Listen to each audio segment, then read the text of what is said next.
YCP టీడీపీలు బీజేపీకి బానిసలు. MLA ఎంపీలు లేకుండా ఒక రాష్ట్రాన్ని స్వాధీనం చేసుకున్నది అంటే అది ఏపీలోనే. స్వలాభం కోసం టీడీపీ బీజేపీ దగ్గర ప్రజల ఆత్మగౌరవాన్ని తాకట్టు పెట్టింది. ప్రత్యేక హోదా కోసం వైసీపీ టీడీపీలు చేసిన ఉద్యమాలు లేవు. 15 ఏళ్లు కావాలని అడిగిన చంద్రబాబు తర్వాత హోదా అడిగితే జైల్లో పెట్టారు. నిరాహార దీక్షలు చేసిన జగన్ అన్నగారు అధికారంలోకి వచ్చాక మర్చిపోయారు. 25 ఎంపీలు ఇస్తే ప్రత్యేక హోదా తెస్తామని చెప్పిన జగన్ అన్నగారు తర్వాత కేంద్రాన్ని నిలదీయలేదు అని వైఎస్ షర్మిలారెడ్డి అన్నారు.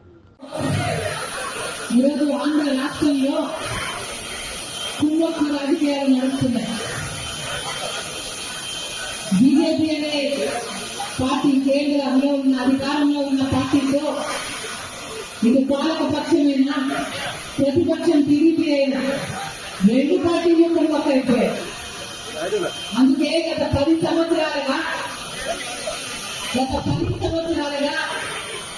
అధికారంలో ఉన్న 5 సంవత్సరాలు అధికారంలో ఉన్న టీడీపీ అయినా 5 సంవత్సరాలు అధికారంలో ఉన్న వైసీపీ అయినా రెండు పార్టీలు బీజేపీకి లొంగిపోయాయి, బీజేపీకి బానిసలుగా మారారు.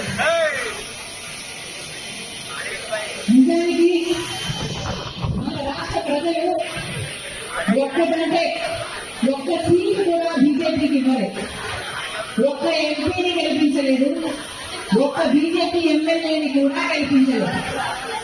అయినా కూడా ఈరోజు మన రాష్ట్రంలో రాజ్యం ఏలుతున్నది బీజేపీ పార్టీ.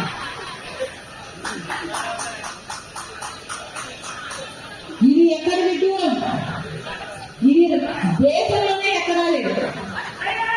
ఎక్కడైనా ఏ రాష్ట్రంలో కూడా బీజేపీ ఒక ఎమ్మెల్యేని ఒక ఎంపీని గెలవకుండానే పూర్తిగా వశం చేసుకుంది, కైవసం చేసుకుంది అంటే అది ఒక్క ఆంధ్ర రాష్ట్రంలో మాత్రమే సాధ్యమైంది.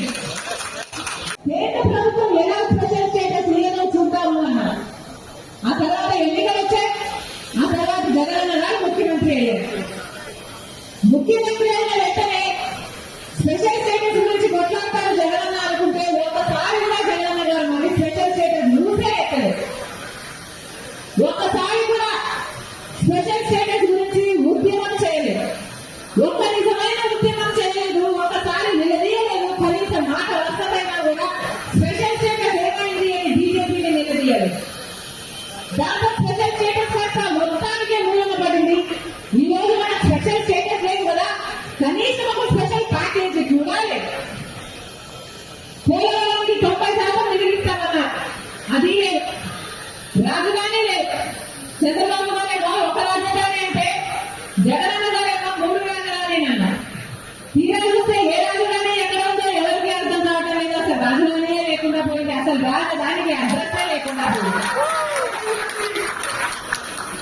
రైల్వే జోన్లు ఉన్నారు, పెద్ద పెద్ద మాటలు చెప్పారు, ఉత్తరాంధ్రకు స్పెషల్ ప్యాకేజ్ అన్నారు.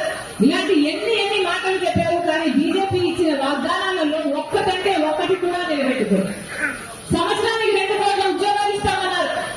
అంటే ఇప్పుడు 10 ఏళ్ళకి బీజేపీ ప్రభుత్వం అధికారంలో ఉంది, ఇప్పటికి 20 కోట్ల ఉద్యోగాలు ఇచ్చున్నారు. మరి మన ఆంధ్ర బిడ్డలకు కనీసం 1 కోటి మందికైనా ఉద్యోగాలు ఇచ్చారా అంటే 1 కోటి మందికి కాదు కదా, 10 లక్షలు కాదు కదా, కనీసం 1 లక్ష ఉద్యోగాలు కూడా. ఈరోజు 19 లక్షల మంది బిడ్డలు మన ఆంధ్ర రాష్ట్రంలో ఉద్యోగాలు లేకుండా తిరుగుతున్నారు. చిన్న ఉద్యోగాలు చేసుకుంటున్నారు, డ్రైవర్లు మాత్రం చేస్తున్నారు, లేకపోతే చిన్న పనులు చేసుకొని బతుకుతున్నారు. ఈ కారణం ఎందుకు పట్టింది? ఎందుకంటే మన స్పెషల్ స్టేటస్ లేకపోవడంతో, పెద్ద పరిశ్రమలు రాకపోవడంతో, మన రాష్ట్రానికి ఎకనామిక్ గ్రోత్ లేకపోవడంతో, డెవలప్మెంట్ లేకపోవడంతో, ఇన్ఫ్రాస్ట్రక్చర్ డెవలప్మెంట్ లేకపోవడంతో, ఎకనామిక్ గ్రోత్ లేకపోవడంతో అసలు పరిశ్రమలే రాలేదు. ఈ 10 సంవత్సరాలు ఎక్కడ వేసిన బొమ్మలు అక్కడే ఉండడం కాదు కదా, ఉన్న స్థానం నుంచి కూడా ఎన్నో పతనం అయిపోయింది ఆంధ్ర రాష్ట్రం. ఎంపీలు పడి బీజేపీకి బానిసలుగా మారితే ఈరోజు మొత్తం ఆంధ్ర రాష్ట్రాన్ని బీజేపీకి బానిసత్వంలోకి తీసుకురావాలనుకుంటున్నారు టీడీపీ వైసీపీ నాయకులు. స్వలాభం కోసం ప్రజల ప్రయోజన తాకట్టు పెట్టిన పార్టీలు టీడీపీ పార్టీ, వైసీపీ పార్టీ. లేకపోతే కాంగ్రెస్ పార్టీ 5 సంవత్సరాలు స్పెషల్ స్టేటస్ ఇస్తారంటే ఆ రోజు బీజేపీ చెప్పిన మాట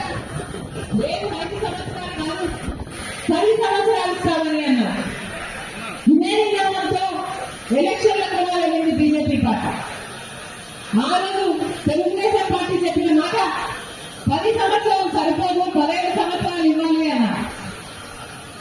అదే మాట మీద బీజేపీ పార్టీతో పొత్తులు పెట్టుకున్నారు. ఆ తర్వాత బీజేపీ అధికారంలోకి వస్తే టీడీపీ తరఫు నుంచి మంత్రులు కూడా అయ్యారు. స్పెషల్ స్టేటస్ కోసమే బీజేపీతో పొత్తు పెట్టుకుంటున్నారని చెప్పిన చంద్రబాబు గారు బీజేపీతో పొత్తు పెట్టుకున్నాక ఈయన ఇక్కడ అధికారంలోకి వచ్చినాక, ఆయన అక్కడ అధికారంలోకి వచ్చినాక ఒక్కసారి కూడా ఓన్లీ స్పెషల్ స్టేటస్ మీద నిజమైన ఉద్యోగం చేయలేదు చంద్రబాబు గారు. ఈయన చేయకపోగా ఉద్యోగం చేసిన వాళ్ళని కూడా వాళ్ళ మీద కూడా కేసులు పెట్టారు, జైల్లో పెట్టారు చంద్రబాబు గారు. పెట్టిన నాయకులు వీళ్ళు కాదా? మరి ఒక్క ఎమ్మెల్యే అయినా ఒక్క ఎంపీ అయినా గెలవకుండానే ఈరోజు మొత్తం ఆంధ్ర రాష్ట్రం బీజేపీ వశం అయిపోయింది, కైవసం అయిపోయిందంటే ఈ పాపం ఎవరిది? వాళ్ళు బానిసలు కావడం కాదు కదా, ఈరోజు ఆంధ్ర రాష్ట్ర ప్రజలను కూడా బీజేపీకి బానిసలను చేయాలని చూస్తున్నారు. టీడీపీ అయినా, వైసీపీ అయినా, ఇటు చంద్రబాబు గారైనా, ఇటు జగన్ గారైనా. ఇది అన్యాయమని నేను ఎత్తి చూపుతున్నాను. రాజశేఖర రెడ్డి గారు బీజేపీ పార్టీని చాలా వ్యతిరేకించారు.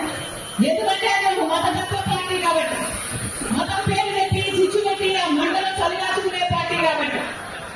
కాంగ్రెస్ పార్టీ ఒక్కటే మన రాష్ట్రంలో దేశంలో స్వతంత్రం వచ్చినప్పటి నుంచి కూడా కట్టిన పార్టీ పునాది